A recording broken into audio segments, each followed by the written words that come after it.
Lying in a hospital bed, the doctors told me I might never walk right again. The whole room smelled stale and antiseptic, like it was trying to choke me. Every breath hurt, and everyone was a reminder of just how fragile my life was. My cleaning business, the one I'd built from scratch, the only thing keeping a roof over my 3 little girls' heads was gone. Just like that. The debt was piling up so fast I felt like I couldn't breathe. It was a mountain of bills I knew I could never climb. I had officially lost everything. Every single thing I'd worked for, every sacrifice was just wiped out in a single blinding flash of light. I had no idea how we were going to survive. I had failed my kids. And that's when a letter showed up from someone I'd never met, a letter that would change our world forever.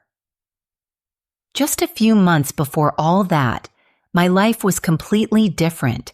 Now, not different in a glamorous or easy way, but it was ours. My name's Nora. I'm 33 and my whole world is my 3 daughters, Emma, Grace, and Luna. They're my reason for getting up in the morning. Their laughter is the only music I need, and their future is the only dream I have. Their dad left when Luna, my youngest, was just a baby. He just walked out the door and never looked back. No calls, no birthday cards, no money, nothing. It left this gaping hole where a husband and a father was supposed to be. I don't have any other family to lean on. My own mom passed away when I was too young to really get what forever meant. So, it was just me and my girls, our little team against the world. All of us squeezed into a small 2-bedroom apartment in a part of Willow Creek that most people just drive through. Every single day was a fight against the calendar, against the due dates for rent, electricity, water. I don't have a college degree or any special training. The only thing I really have is a strong back and the will to work until my bones ache. So I started cleaning houses. I put up flyers at the grocery store and took any odd job I could find online. I cleaned homes for people who didn't even care enough to learn my name. I scrubbed floors in empty offices late at night with just the hum of the fluorescent lights for company. I lugged my own supplies around in a heavy bucket that felt like it weighed 1,000 pounds by the end of the day. Some days were okay. A few clients were kind. They'd leave a small tip or a cold drink for me. But other days were tough. People would talk down to me or watch me like a hawk while I cleaned their bathrooms. A couple of times people forgot to pay me for a whole week's work. But I could never afford to just quit. I had 3 little mouths to feed, so I'd just swallow my pride, put on a tired smile, and keep scrubbing. My girls knew we didn't have much. They never asked for the fancy toys they saw other kids playing with. They understood when I said, "Maybe next month, sweetie." Even though we both knew next month probably wasn't gonna happen, they found their joy in the simple things. A trip to the library was a huge adventure. A picnic in the park with peanut butter sandwiches was a 5-star meal. We had love. We had so much love, it felt like it could burst right through the thin walls of our apartment. The best part of my day, every single day, was coming home. The second I walked in the door, I'd feel their little arms wrap around my legs and hear a chorus of, "Mama!" It just washed away all the grime and the exhaustion. Evenings were our time. I'd help Emma with her homework, listen to Grace's wild stories from school, and rock Luna to sleep, humming the same lullaby my mom used to sing to me. Some nights, after they were all asleep, I'd just stand in their doorway and watch them. I'd see Emma's serious little face and Grace's arm tossed over her head and little Luna curled up in a ball. Looking at their peaceful faces, this fierce, protective love would just swell up in my chest. I'd hold their little hands and whisper, "I love you. I will always take care of you." That was my promise to them. I wanted more than anything to give them a good life, a life without worry, where they could just be kids. I would have done anything to make that happen. I just never thought the thing that would threaten it all would be the sound of squealing tires on a cold, rainy night. It was a Tuesday night in November, the kind of cold, miserable night where the rain feels like needles on your skin. I just finished a late job at a law office. They were good clients who always paid on time, so I never said no to extra hours, no matter how tired I was. I picked up the girls from a neighbor who watched them for a few dollars an hour. They were sleepy and grumpy. We didn't have a car, of course. That was a luxury I couldn't even dream of. We always walked. The streets were dark, and the puddles on the cracked sidewalks reflected the blurry streetlights. Emma, my oldest, held my hand tight. Grace and Luna huddled close to my other side, trying to stay warm. The walk home felt so much longer that night. The air was biting. I could see their little puffs of breath in the air. Luna started to whimper. "Mama, I'm cold," she said, her voice trembling. My heart just broke. I took the thin scarf from my neck and wrapped it around hers. "I know, sweetie," I whispered, pulling them closer. "We'll be home soon, just a little farther." I tried to sound cheerful, but I was exhausted down to my bones. All I could think about was getting them into their warm beds. We were at the last big intersection just 2 blocks from our building. The walk signal was on. I looked both ways like I always do. The street looked clear. "Okay, let's go," I said, giving Emma's hand a squeeze. We stepped off the curb. And then everything went wrong.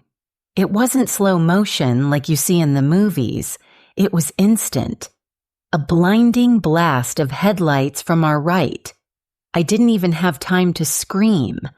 All I heard was the roar of an engine and the shriek of tires on the wet street. My only instinct in that split second of terror was to shove my kids. I just remember pushing Emma and Grace forward, a desperate hard shove to get them out of the way. Then, the impact. It was a sound you'll never forget. A sick crunch of metal hitting me. The pain was immediate and absolute. It wasn't sharp, it was a deep, crushing force that felt like the world was collapsing on me. I was thrown through the air. The world just became a spinning blur of lights and rain and noise. My very last thought before everything went black was a prayer. "Please let my girls be okay. Please." Waking up was slow and painful, like swimming up from the bottom of a deep, dark ocean. The first thing I noticed was the beeping, a steady rhythm next to my ear. The second was the smell, that sterile chemical smell that only means one thing, a hospital. My body felt like it was encased in concrete. Every inch of me just throbbed with a dull ache. I tried to open my eyes, but the light was too bright. Panic started bubbling up in my chest. The girls, where were my girls? I tried to call for them, but my throat was raw. I forced their names out, my voice just a dry croak. Emma, Grace, Luna. A nurse came into my blurry line of sight. Her voice was so soft. "They're here, Nora. They're right outside. They're safe." Safe. That one word echoed in my head. Safe. Tears I didn't even know I had started streaming down my face. Nothing else mattered. They were safe. The nurse must have let them in. because suddenly I felt their little hands on my arm and heard them crying. I forced my eyes open and saw them huddled by my bed, their faces so pale. They looked so small and scared. I tried to reach for them, but my arm wouldn't move. Later, the doctor came in. He had a kind face, but his eyes were serious. He used a lot of words I didn't really understand. Multiple fractures, surgery, steel pins, long recovery. I just stared at him, my mind in a fog, but one phrase cut right through it all. You'll be off your feet for at least a few months. A few months. Those words felt like a death sentence. A cleaning lady who can't stand or walk is a cleaning lady with no money. The panic came back, colder this time. How would I pay the rent, buy food? And the hits just kept coming. A few days later, I got a call from the law office. They were sorry, but they had to tell me my cleaning cart, the one I'd saved up for with all my supplies, had been destroyed in the crash. Then another call from a man who owned a small electronics shop. The car that hit me had swerved into his storefront and shattered his main display window. The driver was uninsured and had vanished. The police had no leads. The man told me, with zero sympathy in his voice, that I was liable for the damages. He wanted $20,000. $20,000. The number was so insane I almost laughed. I had maybe $200 in the world. That was the moment I truly broke. Lying there, my leg in a cast, my body one big bruise, I finally understood. This wasn't just a setback. This was total ruin. I was buried under a mountain of debt I could never repay, with a body that couldn't work, and 3 little girls watching their mom fall apart. I just held them and cried. We all cried, our little family lost in a sea of hopelessness. I had lost everything. It's hard to talk about this part, to admit you've hit a point where you really believe there's no way out. If any of this is hitting home for you, if you've ever felt like you've hit rock bottom, maybe think about subscribing. I'm not sharing this for pity. I'm sharing it because I hope my journey can help someone else feel a little less alone. It's in our darkest moments that we need to be reminded that things can change. The next few days were a blur of pain and quiet despair. My story ended up on a local community Facebook page. Single mom of 3, hit by uninsured driver, faces ruin. A few kind strangers started a small online fundraiser, $10 here, $20 there. It was so touching, a tiny flicker of light in the darkness. It was enough for groceries for a week or 2, but it was just a drop in the ocean against the $20,000 debt and all the hospital bills. I was so grateful, but it didn't change the terrifying math of my situation. Then, one afternoon, the phone next to my hospital bed rang. I almost didn't answer, figuring it was another bill collector. A man's voice, calm and steady, said, "Hello, Nora. I read about what happened to you. I want to help." I was silent. It had to be a prank. "Who is this?" I asked, my voice tight with suspicion. "That's not important," he said. "Just know that help is coming." And then he hung up. I just stared at the phone. Was I going crazy? A few days later, a group of people I'd never seen before walked into my room. They brought flowers and bags of new clothes for my daughters. Leading them was a young man, maybe in his late 20s, with the kindest eyes I'd ever seen. He walked over to my bed. "Nora," he said, his voice the same calm one from the phone. "I want to help." I was so confused. I don't know you," I stammered. "It's okay," he said softly. He motioned to a woman with a briefcase. She opened it, pulled out a paper, and handed it to me. It was a receipt from the hospital. Stamped across it in big red letters were 2 words, "Paid in full." My hand started shaking. I looked up at the young man, my eyes wide. "How?" "We took care of it," he said simply. "All of it. And the $20,000 for the store window. That's been taken care of, too." I couldn't speak. A sob just escaped my lips. But he wasn't done. He leaned in a little closer. "Now, as soon as you're discharged," he said, "we have a place for you and your girls to go." I know this sounds like a fairy tale, something that just doesn't happen in real life. Trust me, I felt the same way. The next week, when I left the hospital in a wheelchair, they drove us to a quiet, tree-lined street. We pulled up to a small, beautiful house with a little yard and a bright blue door. My girls gasped. "Is this a shelter?" I asked. The young man shook his head and handed me a key. "This is your home, Nora," he said. "The first year's property taxes are paid. You don't have to pay rent anymore." I took the key. I looked at the house. I looked at my daughters, whose eyes were filled with a wonder I thought they'd lost for good. And for the first time in what felt like a lifetime, I cried tears of pure joy. I hugged my girls right there on the sidewalk and asked them, "Is this real?" And Emma, my serious little Emma, looked up at me with a huge smile and said, "I think so, Mama. I think it's real." Living in that house felt like a dream. I kept expecting someone to knock on the door and say it was all a big mistake, but no one ever did. My girls had their own rooms. We had a real kitchen. My leg was healing, but more importantly, the crushing weight on my soul was gone. I could finally just focus on getting better and being a mom. The young man with the kind eyes would visit sometimes to check on us. He never told me his name or why he did all this.